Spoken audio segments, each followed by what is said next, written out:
喺今日嘅香港，政權正在審判緊六四嘅悼念，企圖刪去記憶，改寫歷史。但係我哋今晚照遍全球嘅六四悼念燭光，清清楚楚話俾呢個政權知道，你係絕對唔會得逞嘅，因為監獄可以囚禁身體，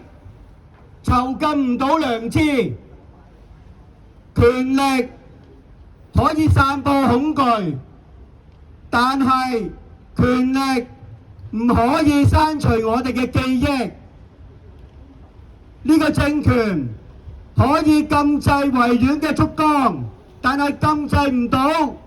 照遍全球各地舉行嘅反映我哋良知嘅燭光。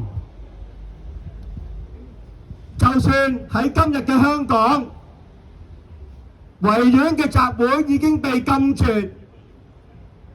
天空被黑夜籠罩，但係我哋仍然見到人心不死，拒絕遺忘。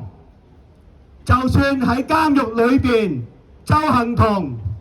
亦都公開宣稱佢會絕食37小時嚟到悼念六四。就算已經被囚禁咗5年，李卓人同埋鄒幸彤仍然堅決拒絕向呢個政權屈服。佢哋喺法庭上邊辯護六四嘅真相，佢哋向全世界證明咗爭取民主從來都唔係罪。佢哋無畏無懼嘅辯護係提醒咗我哋一樣嘢，無論呢個政權睇落幾咁強大，佢唔可以折服我哋嘅信念，佢唔可以改變我哋嘅原則。正如鄒幸彤喺法庭上面所講，就算中國共產黨幾咁無所不能，都唔能夠領導我哋嘅良知。所以我哋今晚喺呢一度，除咗悼念六四嘅死難者，除咗追究屠城責任，我哋都係要求呢個政權立即釋放嗰啲因為悼念六四、爭取民主而被囚禁嘅義士，係咪？係。世界上嘅民主運動